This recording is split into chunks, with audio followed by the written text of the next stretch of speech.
प्रत्येक पौर्णिमेला सत्यनारायण का करावे? आपण इतर महिन्यात पण प्रत्येक पौर्णिमेला सत्यनारायण करतो, पण ज्यांना इतर महिन्यात सत्यनारायण करायला जमत नाही, त्यांनी श्रावण महिन्यातील पौर्णिमेला सत्यनारायण करावे.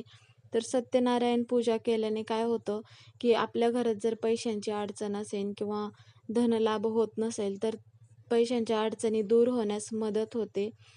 आणि मग तुमची जर एखादी इच्छा पूर्ण होत नसेल, तर प्रत्येक पौर्णिमेला सत्यनारायण केल्याने जी पण काही इच्छा असेल ती इच्छा पूर्ण होण्यास मदत होईल.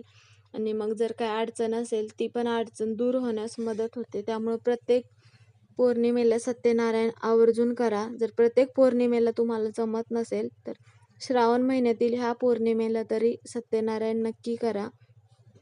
म्हणजेच की ज्या पण काही पैशांच्या अडचणी असतील किंवा इतर काही अडचणी असतील, त्या अडचणी दूर होण्यास मदत होते. एकदम साध्या पद्धतीची सत्यनारायण पूजा